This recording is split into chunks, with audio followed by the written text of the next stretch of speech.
What's going on, everybody? Quaku here, and welcome to finally episode 1 of Next Windows on Air. It's not exactly on air this time, but it's a good title in my opinion.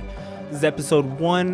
We're going to talk about a year in Windows, as you see what the title is, because as of recording, it is December 30th, 2021. So pretty much the year is over, and a whole lot, and when I say a whole lot of things has happened in this year with Windows. So it's crazy. We're going to talk about, or just me, I'm going to talk about Windows 11, obviously. We can talk about some Edge things, some TPM stuff, some hardware stuff, some app stuff, channel stuff, new stuff coming up.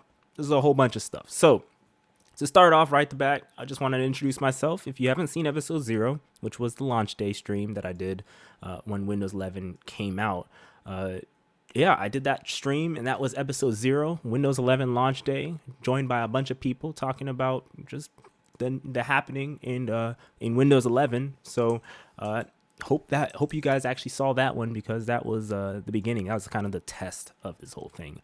Going forward, I'll just say right off the bat, I'm not 100% sure how many times we'll do a video portion. I guess when it seems like time is getting to that point where the viewership is pretty good, I'll start introducing video. But I think it's better to just have it audio that everyone can just listen to.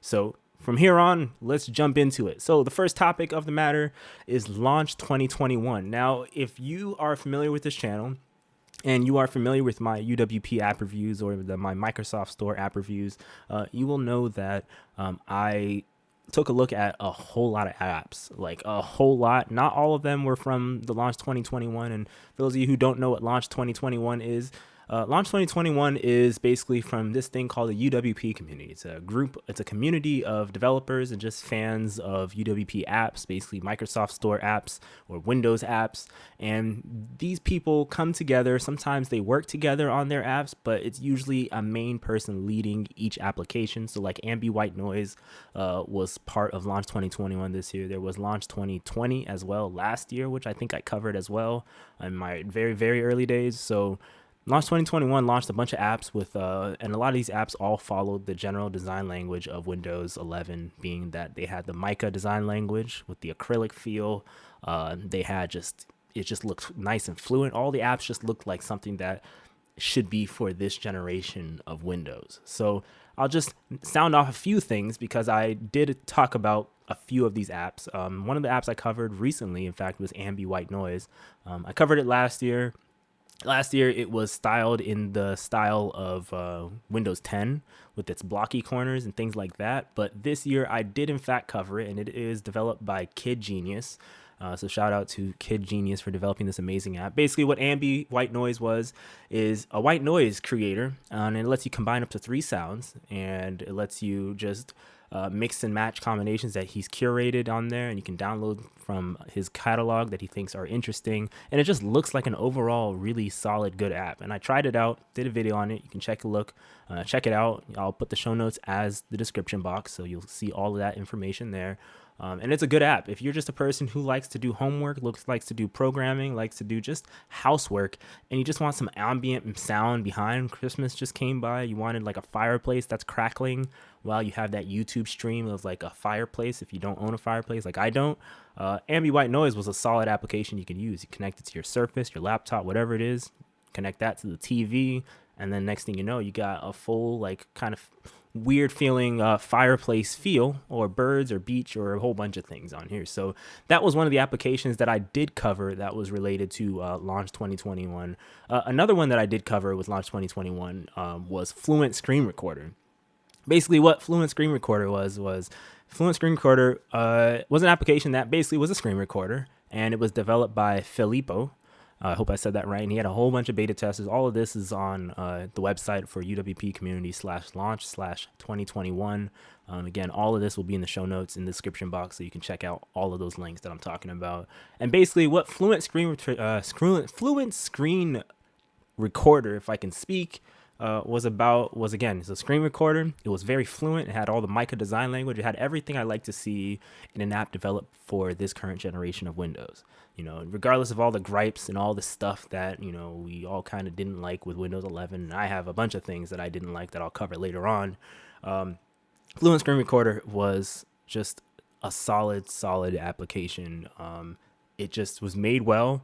You can see previews. It says you can change resolution up to 4K. You can change your bit rate. You can record optionally. It says, I'm reading directly from the website, record optionally internal audio or microphone audio or both. You can see previews of what you did. It's integrated with the UWP apps and the Windows share. So if you has a share function on Windows where if you click it, you can share to a list of contacts on Windows 11.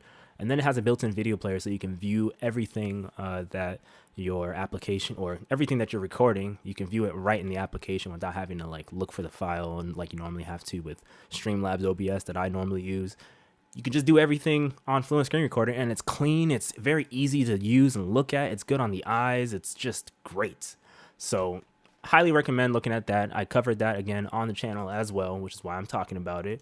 Another thing here that was launched with launch 2021. I'm looking through the list here, see what else I covered.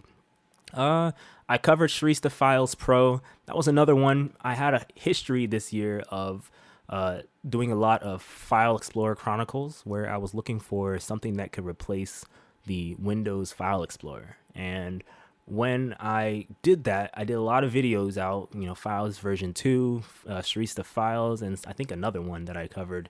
And Resizable Files was another one that I did, and it looked really good. To me, it was a little busy, but it was good. One of its highlight features was tabs and dual pane. In fact, tabs is, I wouldn't even say is a highlight feature anymore because all of these UWP apps, they pretty much, that had a file explorer, they all had tabs because that's what the whole community of Windows users that are nerdy about Windows and Windows 11 and design changes. We all kind of just want we all just want tabs in our file explorer. We don't need tabs everywhere, just in our file explorer, just because what if you want to drag and drop and so on. But this had that. It also had available in a bunch of languages. It had a screen reader and a high contrast theme, had a bunch of color themes. So basically this one, its highlight versus Files UWP or Files version 2 was that it allowed you to change the theme of the app separate from Windows. So it wasn't just black or white. It would let you just change it to whatever color you want, red, orange, pink, whatever you wanted. It allowed you to do it, which was pretty dope.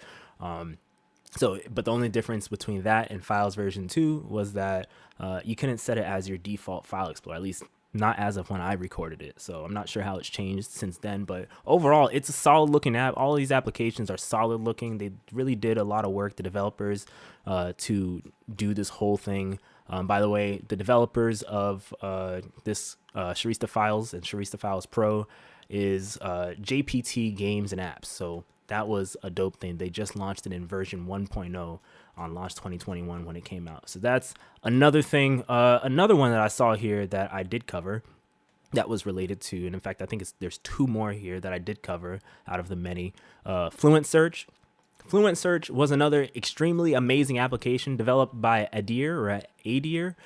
And basically what that allowed you to do was that allowed you to kind of have Mac OS's Spotlight search where you could just search your whole computer easily.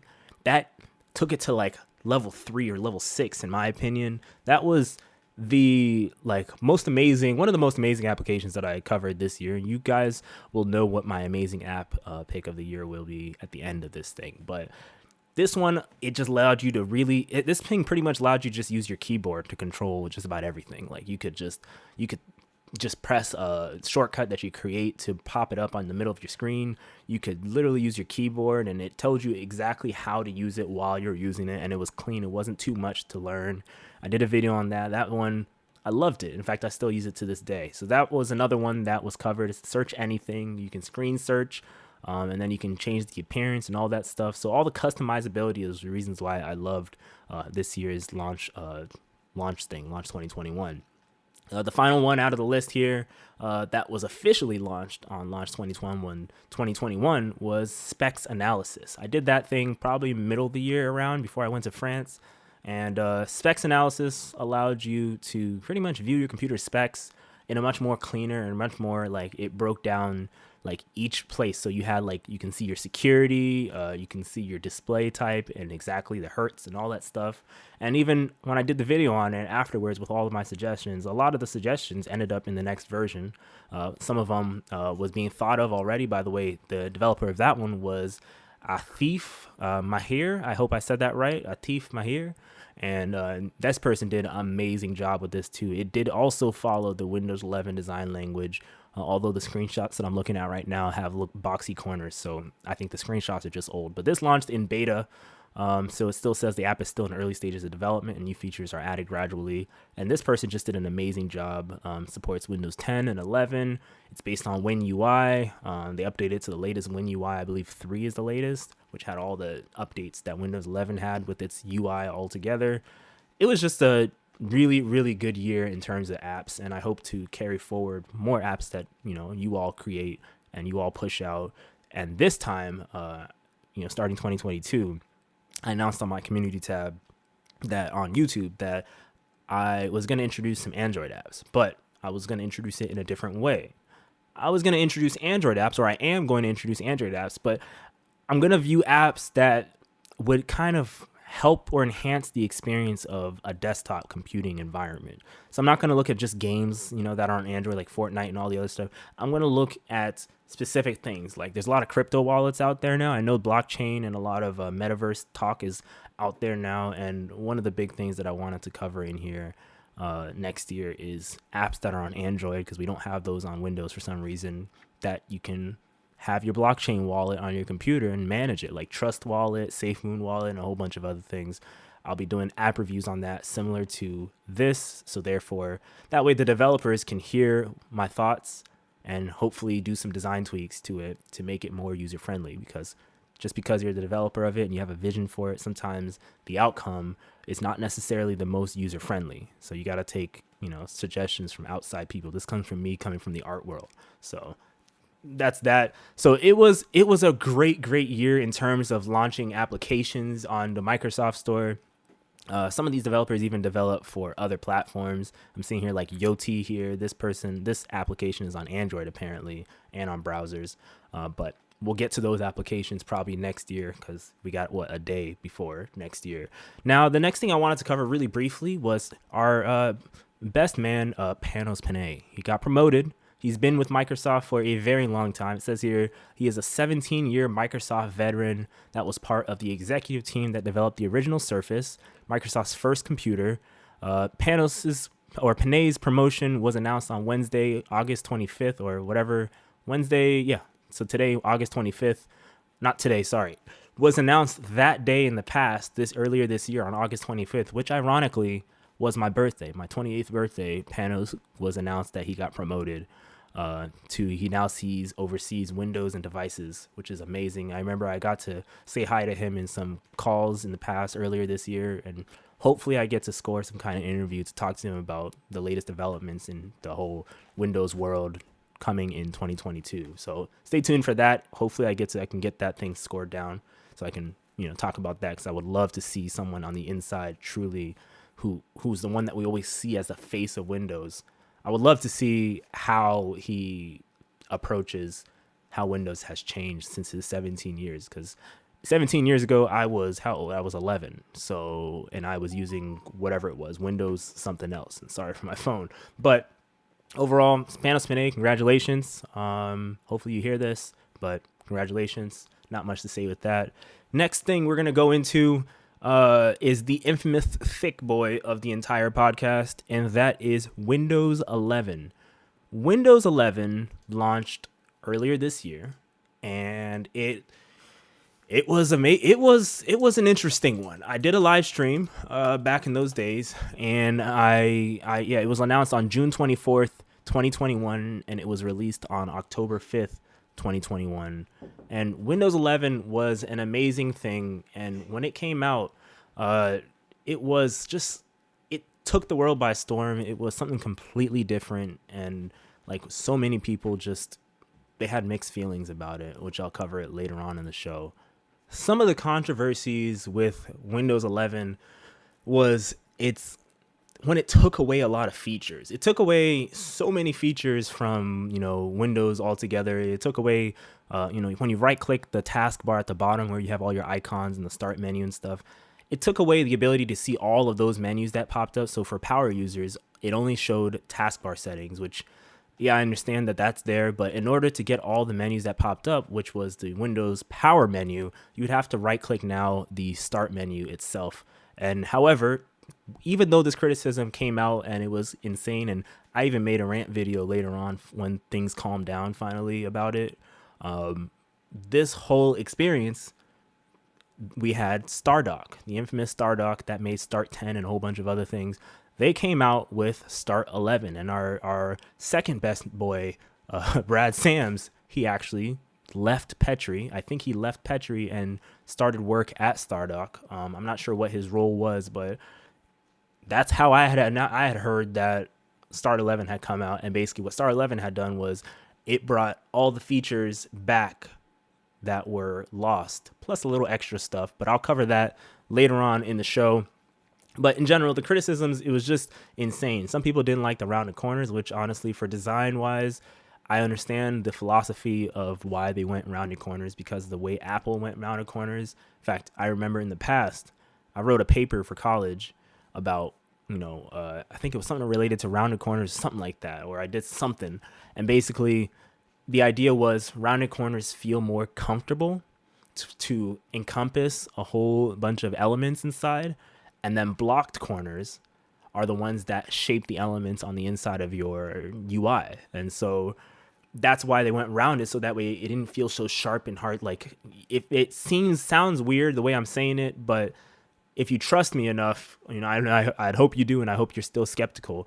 Rounded corners just ease the eyes when you're interacting with elements on Windows. Luckily, they didn't go too far with rounded corners, but rounded corners are everywhere now. Now, when we get app updates like Microsoft Paint, like Notepad and things like that, we get rounded corners, we get dark mode as a theme, and a whole bunch of other things. So that's pretty dope that happened. But rounded corners was a thing that other people did not like very much. A thing that I didn't like in terms of criticism that I had for Windows was the fact that a couple of their starting icons, like the search, the task view, the widgets, and I think there's one other one, but I've hidden it so far.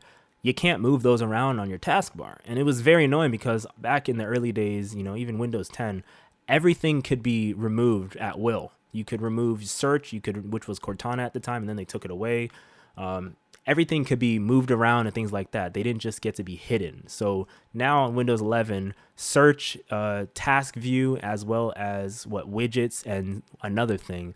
And the chat application that I don't know if anybody uses unless you're a business person. Those four things could not be shifted around. They can't change places. Search is always in the second space. Task view is always in the third space. And then we had widgets is always in the fourth or fifth space. And then chat was always in the final space, or, between widgets and whatever. So those were the things where I was like, sometimes I just like to move things around. It's not a big deal, I know, to a lot of you, but to be able to just move things around, they took away a lot of features. I understand where they came from after a while, and after a couple weeks and months of thinking about that whole video that I made.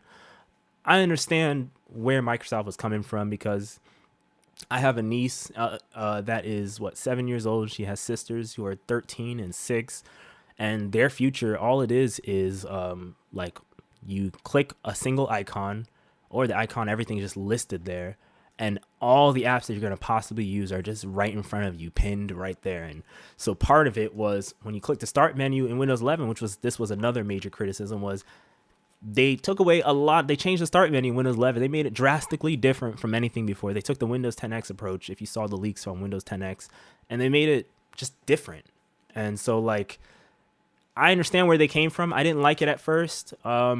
But I understand where they came from, because the generation coming up now, that's like in elementary school, late elementary school, they're going to have pretty much just app marketplaces for the most part. And they're going to have all your icons or your apps all in front of you as soon as you click one thing, or like on Android where you swipe up and it's just all in front of you unless it's on your home screen. On iOS, you just unlock your phone and it's all your apps are just regurgitated and barfed right in front of you on your screen. So in Windows, it was natural for them to just click start and all your apps are just barfed in front of you all over the screen. Even on Mac, if you're one of the few users who uses Launchpad still, all of your apps are barfed right on the screen as soon as you click the Launchpad button on your keyboard. So like it just makes it look like iPad and makes it look like a tablet OS. I mean, I know there's criticism out there, and I had the criticism. If you've seen that video, it did amazing. I'm surprised. Oh, I'm not surprised the way the internet works, but that was another thing.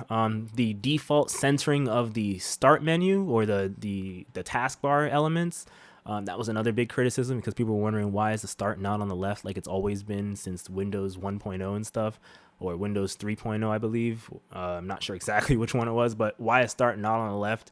Although you can move it to the left, but by default, every computer coming out has start centered, has your taskbar element centered, which you have to change later on.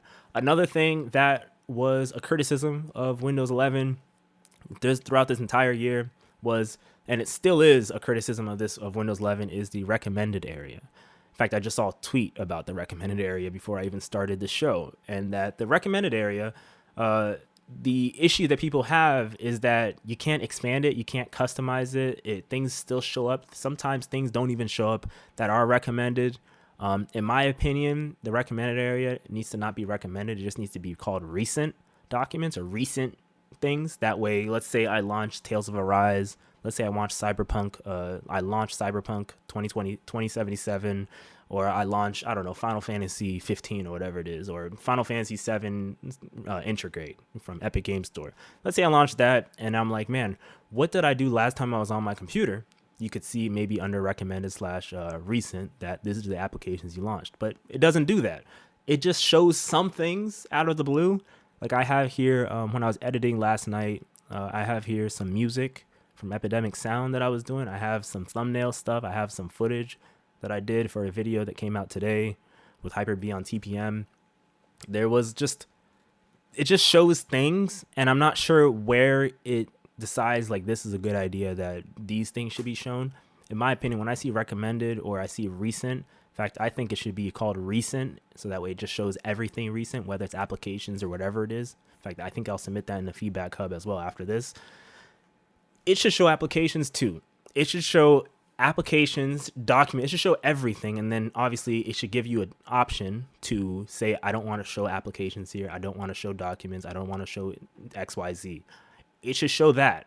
And it shouldn't be called recommended. Don't know why it's like this. I kind of get it, but elements just don't show up. They're not indexed correctly. I'm not sure what happens. Even when it is indexed, Windows is indexed, things just don't show up in recommended that you expect to be there, because not all your recommended stuff or recent stuff show up there, and I'm not sure why. So that was another one. And then the final criticism to get off Windows 11's topic is the stretchable, resizable start menu. When you open up the start menu, currently I'm looking at it right now, in Windows 10 days, you could stretch the start menu in and out. You could stretch it big, small, smaller. You can minimize, you could do a lot of little stretching just to tweak how things look on there. If you have a smaller screen, you can make the start menu tiny. That way it didn't take up your whole screen. I'm running a Samsung CRG9 super ultra wide 5120 by 1440 resolution display, which is like a very 32 by 9 display. Obviously my start menu looks like it's a normal size. But I've seen my mom's laptop, her Lenovo laptop, and the start menu takes up the entire screen. It takes up a good portion of the screen when you have a 1920 by 1080 display, and that's ridiculous. It should allow you to shrink the start menu, make it smaller, even if it shows less elements. That's the point of how we do it with a web browser. In fact, in Windows, the way we use Windows in Windows, when you shrink it, less things are shown. It's just common sense. That was a big criticism that came out that I saw all over the web, and I hope they fix that in the future. Now, feature highlights is another thing that I wanted to get out real quick. I told you guys the start menu changed, settings changed. In fact, right now, as of on the dev channel for the Insider program that I'm part of, we are slowly seeing the traditional control panel elements disappear, and they're getting barfed into the new settings application that was around on Windows 10, and it is obviously in Windows 11. They're getting modernized. It's a love-hate thing, because I understand the hate in that if you're an IT person, IT admin, you know that you're probably running the Insider program on like a test machine. That way you can see how you want to implement the latest updates to your overall fleet of devices that you work with. So moving where like network and sharing center is and things like that and calling it something else, it changes the entire game, because when you're doing a CompTIA exam or anything like that, you look at that thing and you've been looking at that for so long. But I mean, that's part of human beings not liking change. Unfortunately, we do have to adjust to change. I don't like it either, because I took the CompTIA A+, the 1001 exam, and control panel is how it is currently for all you people, normal people who are just not using the Insider program. But that change is coming down the road. Who knows when that will happen? Who knows if it'll even stick? But I have a feeling that change is coming, unfortunately. Now, another thing with Windows 11, that was one of the main feature highlights that I really just wanted to cover. But another thing with the Windows 11 was TPM Uproar. TPM, Trusted Platform Module. That is a chip inside your motherboard, whether it's a laptop or a desktop, that for some reason a lot of OEMs do not enable by default, just like how they don't enable virtualization by default on a lot of computers by default when you buy it from Best Buy. A lot of people were having an uproar because the only way to upgrade from Windows 10 to 11, other than the other things that are required, was to have a TPM chip, a TPM 2.0 chip in your computer. Not 1.1, but a 2.0. And a lot of people were like, but what if my computer doesn't have that? That means that my computer is garbage. Like, I have to buy a new one. I just bought this one. How do I know if it has it? Which, again, I made a video on how to check if you have TPM enabled and if you have a TPM chip in your computer. TPM chips, like aftermarket TPM chips, their prices went sky high during this period of time, and I think they're still sky high, just because you can buy a TPM chip. It's a very small chip. It's usually very cheap to buy, like a couple bucks. But those prices inflated themselves to ridiculous levels. I think at one time I saw it over like $300 for a single TPM chip that used to cost like $10. So that's insane, but scalpers are out there. We're in pandemic. That's how it's been. So that was the big uproar, was TPM. A lot of people were just like, screw Windows 11.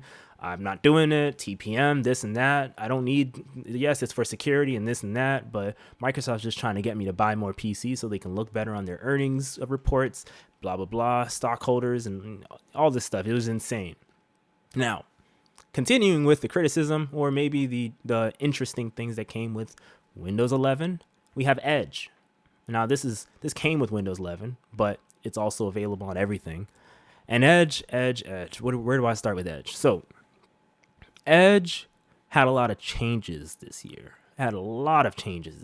I'm testing both Edge Canary and Edge, I think, Beta, as well as me already having the normal Edge that normal people use. I don't use Edge ever. I use Brave for crypto reasons. But Edge had a ton of features thrown in there.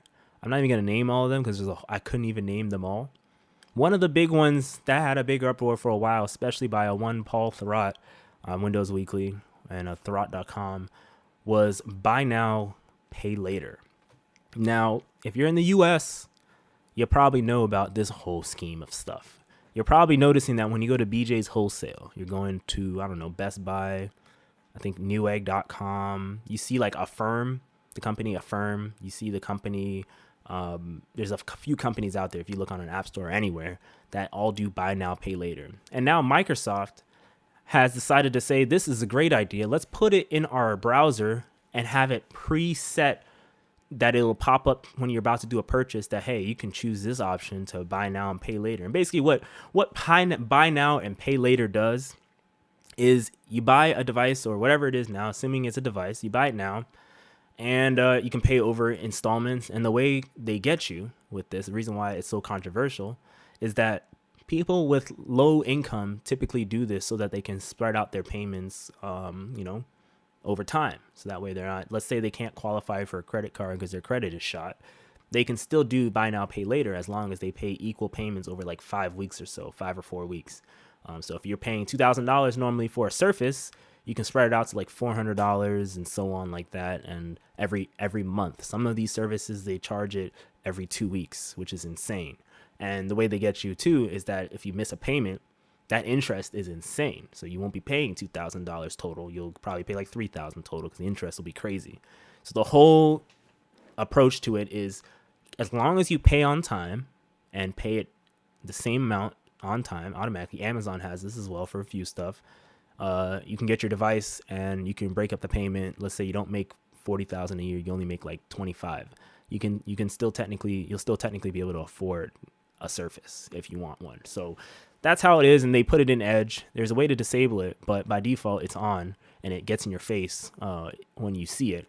And if you're not a nerd like me, and probably watching and listening to this, you know how to disable it. But if you're not a nerd, you don't know how to disable it, and it's in your face all the time. It's in your face on top of the coupon feature of Edge, on top of some other things like the Pinterest feature of Edge, and a bunch of other features that are regurgitated into Edge. You know, I say regurgitated just because it sounds a little cleaner than saying some other words, but Edge got bloated. Edge got heavily bloated in Windows 11, starting with Windows 11, and it's getting more and more bloated every single time I see a new update. They just barf more features into Edge. They just use Edge imagine Edge as like a barf bag, those brown paper bags, and someone barfing into it, and more features come in through their barf. Like, that's Edge. Edge just gets inflated just like Teams. So it's a love-hate thing again, just because, I mean, it is a good idea if you're a merchant to have more options for people to buy, but it's also not good as a company like Microsoft, who doesn't actually own credit services or anything like that. You partner with people to push this kind of thing. People say it should be an extension. It should be just something people can download optionally. But I guess the idea is, if we push it in your face in the beginning and you decide never to remove it, you'll probably end up using it. And therefore we'll know that the interaction happened, and we can tell investors during investor calls. It's a corporate thing. Sucks to hear. I'll never use it because I use Brave and it doesn't have any of the garbage in it. But it's a sucky thing that happened in there. In fact, continuing with Edge, there's another thing I didn't even list on the show notes here, and that is the default app dilemma. I did a video on this as well in the past, and the default app dilemma of Edge is an interesting one. So basically, what happens in Windows 11 versus 10 and everything before? In Windows 10, if you wanted to make a browser your default browser, you could literally the browser would usually pop up saying, do you want to make this to your default? You hit yes, and then no matter what link you click on anywhere, it opens that browser. On Windows 11, it's the most devious thing I've ever seen. It's terrible. To the point where now I don't even click on links in Windows ever. I just go into Brave and I just manually type it in, just because I don't want to see Edge anymore. Edge is nice and all looking, but I don't want to see it anymore. I don't want it to bother me. On Windows 11, you have to go into settings, and if you have to even know where to look for one. You have to go into settings, and you have to change every single extension. So like HTML, HTTPS, and not HTTP, HTML, .pdf, everything. You have to change every single extension before you can even get to your default. Like to really set it as a default, you have to change every single extension. It is the most cringy thing that I have ever seen, and it is the most annoying thing that I've ever seen. So yeah, here it is. You have to change HTML to say Brave if you want it to be Brave.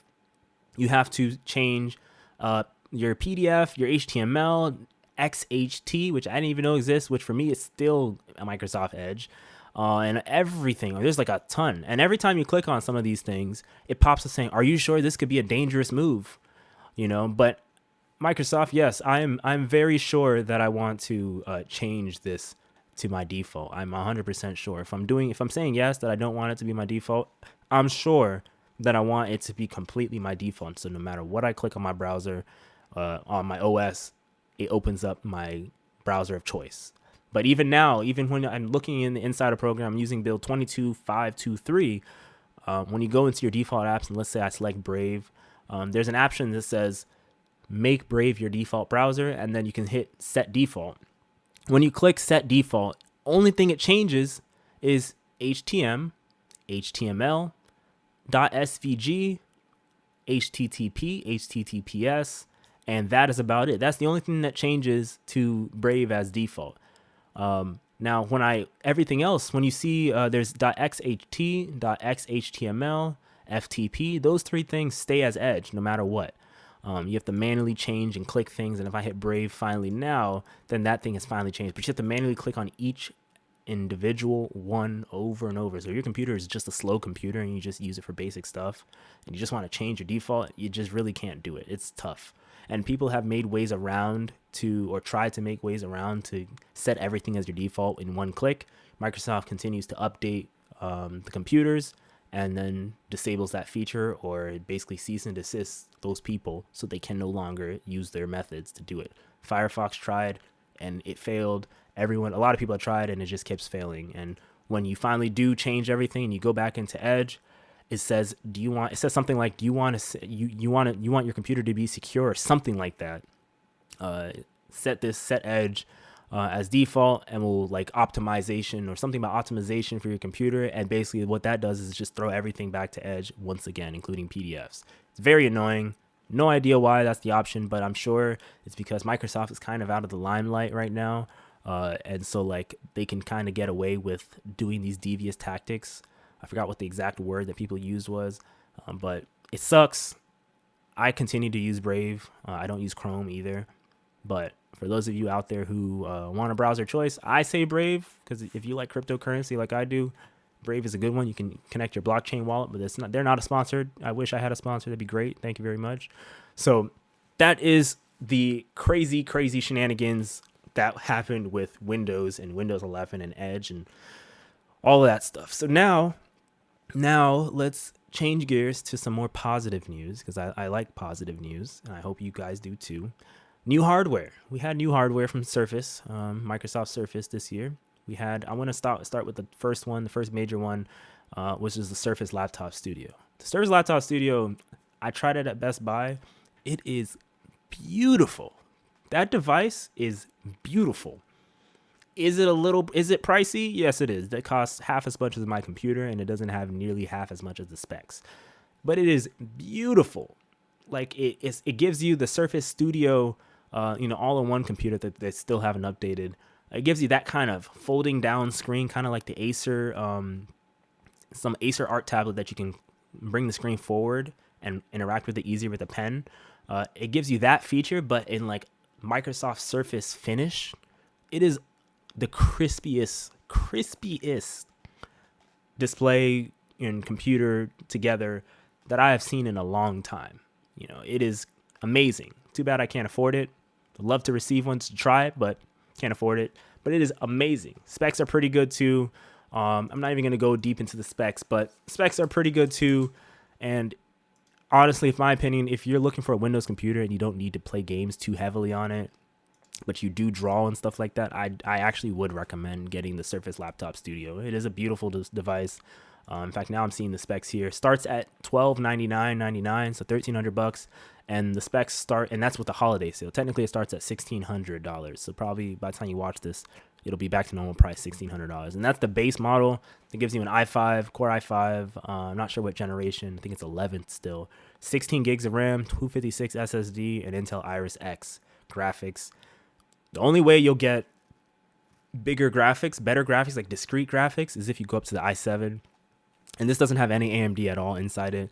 The i7 model starts at $2,099.99, so $2,100 US, and it gives you 16 gigs of RAM, 512 SSD, NVIDIA GeForce RTX. I think it was a 3060, so it's pretty underpowered. And then it tops out at an i7, 32 gigs of RAM, 2 terabyte SSD, GeForce RTX. I still think it's 3060, and that's $3,100 for all of that. That is insane of a price. You're paying for the beautiness and the surface finish of it. It is still beautiful, but my God, I wish I could get it. I wish I could try one like at home and not at a store where they have all the garbage extra software on it that closes out everything you're doing every 2 seconds. But it is a beautiful device. Highly recommend it. You check it out at your local store if you can. Just try it out. Even if you're not going to buy it, try it for yourself just to see how it feels. I heard there's a little weirdness, awkwardness with the hinge design when you try to flip the thing forward. It's not like the Magic Keyboard for the iPad Pros where it stays in place. You have to set it down, otherwise it won't, it'll just flop. Another thing, we got the Surface Pro 8 finally, which basically just in summary just took the Surface Pro X design. We got the Surface Duo 2, which finally brought Surface Duo up to the latest generation. A year later, it brought the latest graphics with Snapdragon, I think 888. It gave you a bigger screens. It gave you like a little edge display when you close it up. It looks really good. It finally improved the cameras by giving you 3 cameras. I think telephoto, wide or ultra wide, and something else. And something else. But Surface Duo 2, I'm not receiving one. I didn't get one. I've tried it out. It's a good device, in my opinion, because I use a Galaxy S7 or Galaxy Z Fold 3. I don't see the point in going with the Surface Duo because I like that I can actually use the front screen of the Z Fold 3 with one hand, whereas the Surface Duo 2 or Surface Duo line in general, I feel like those devices are a little too wide. I can't use them one-handed at all, and in the gym especially, I use my Z Fold 3 one-handed with the front cover screen. So that's another device that came out. Another one, final one that I'm going to cover for this is the Surface Go 3. That was updated in design. It was just, it's your back-to-school computer. It's that device where you get for your kids for basic stuff. They can play Minecraft on it, obviously, even though it's not that great. It's your portable device. You can do, simple things. Starts at $399. And it just has your usual Intel Pentium 6500Y processor, base model starting at 4 gigabytes of RAM and 64 gigabytes eMMC storage. If you guys know me, I always tell you to never get the base model, even though it's so cheap. Go up to the next level, get yourself the same graphics processor, but you'll get 8 gigs of RAM and a 128 SSD. Always start with that one, in my opinion. And if you really can afford the extra $100, less than $100, bump yourself up to the i3, Core i3, and have yourself some pretty decent performance to play some decent games, even at the lowest settings. So that's and unfortunately too, with the Surface Pro 8 and the Surface Go 3, once again, they still refuse to include that type pad, or touch cover or type pad, whatever they call it.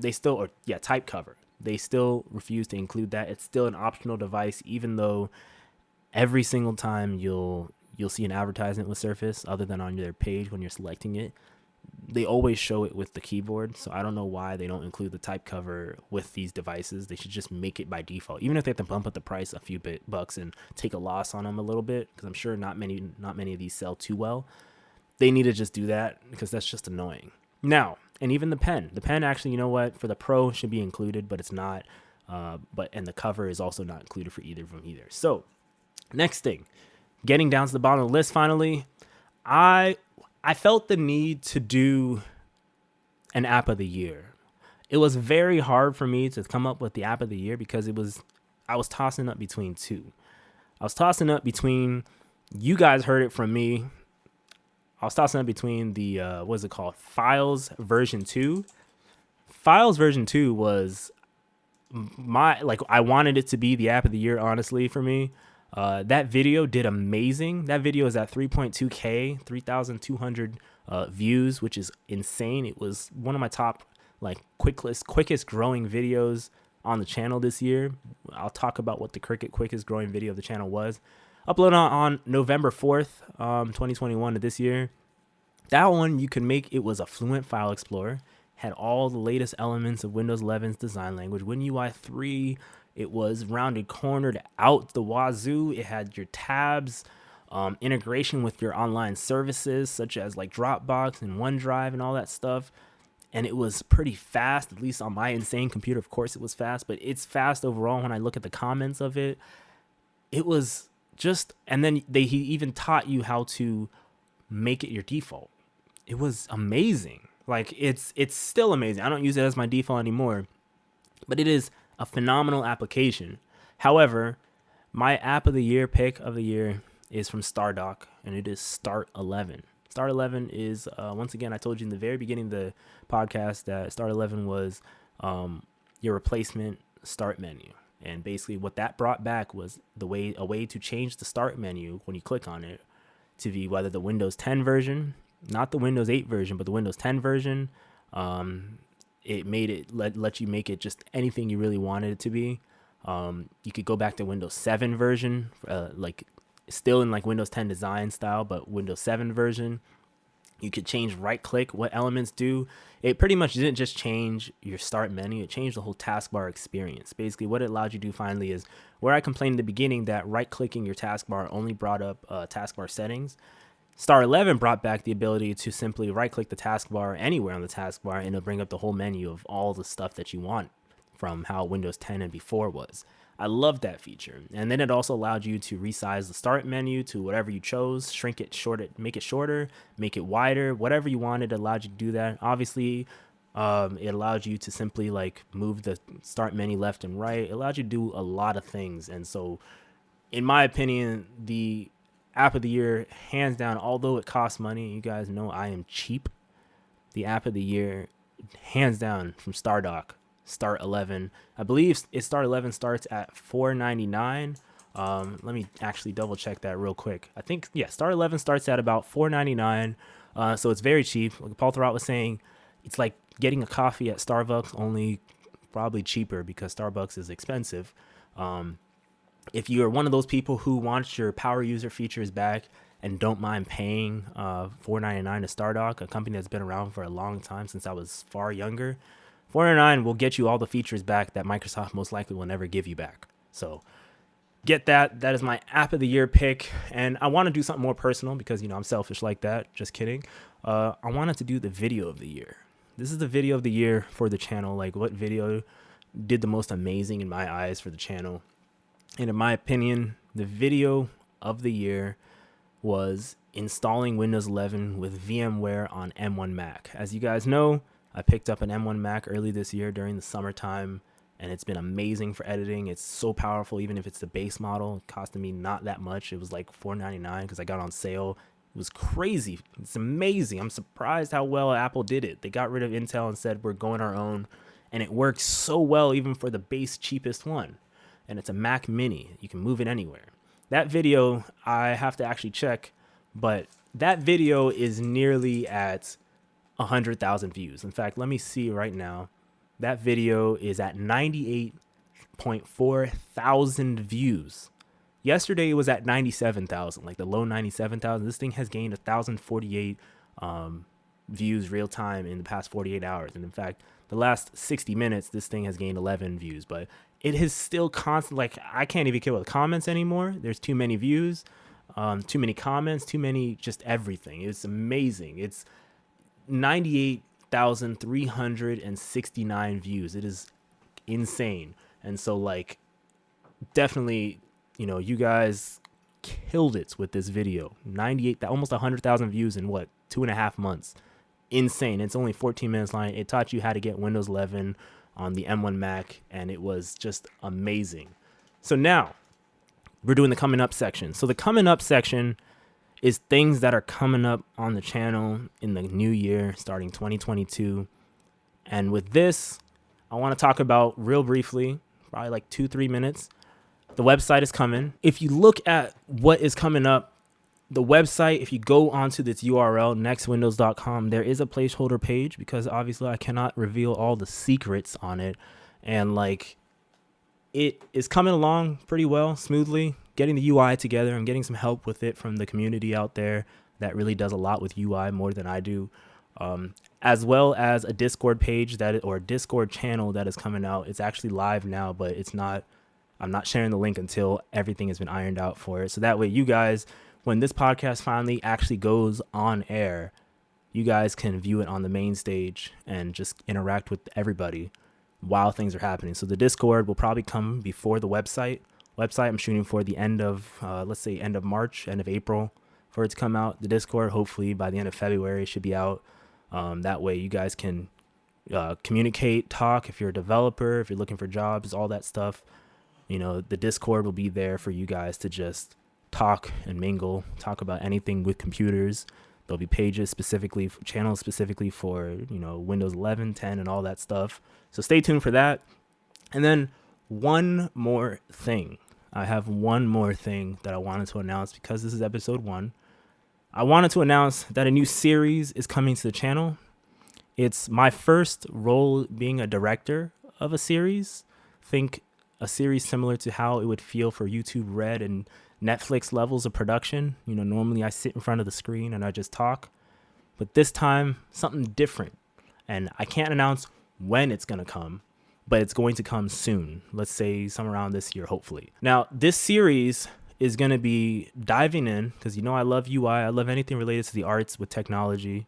This series will be diving in with professionals and researchers and professors out there, colleges, businesses, on how they are implementing UI and where they see the UI of the future coming. Now, I just want to announce the title. The title is going to be, actually, you know what? Before I even say the title, I want to say I'm going to be starting to film this thing probably in January, like late January. But the title is going to be called Interface. We're going to be talking about the next generation of interfaces, how various pieces of software and developers imagine creating interfaces, whether it's for a planetarium interface or for a movie theater or whatever it is, even basic apps and things like that I cover on the channel. So stay tuned for that series. It'll come on the channel, obviously. I'll put it not just on YouTube. It'll also go on the website when it's also live, maybe also on Vimeo, and who knows what happens in the future if I actually do it episode 2. But stay tuned for that series. It's going to be a major one. But yeah, that is episode 1 of Next Windows on Air. We did episode 0. It was live. I want to get things back to being live, but this time I couldn't really do it too well. So yeah, hope you guys enjoy this podcast. It'll be up on Google Play. It'll be up on Apple Podcasts. It'll be up on Spreaker and all those platforms out there that you watch all of your podcasts online with. So stay tuned. Stitcher is another one. Stay tuned for more. I have a lot of surprises in store for next year in the new year. And the big goal that I wanted to actually do before that I just noticed I skipped was we crossed 2,000 subscribers this year. We went from 500 to 2,000 in 1 year, which is insane. So the big goal for next year, end of next year, this time next year, is 10,000. We can grow this community, make it bigger, just take over just thinking about development and UI design and arts and technology coming together finally and not being opposites on each side. So stay tuned for more. My name is Kwaku. If you want to follow me, there's a Twitter handle at Next Windows, same as the channel. Website will be coming, so you can follow there. There's Instagram. Don't really use it, but it's there. Next Windows as well. And I believe that is about it. Yeah, that is about it. So stay tuned for more, and love you guys for doing so much for me this year. It's been a rough year, but stay tuned for new experiences and new things. Take care.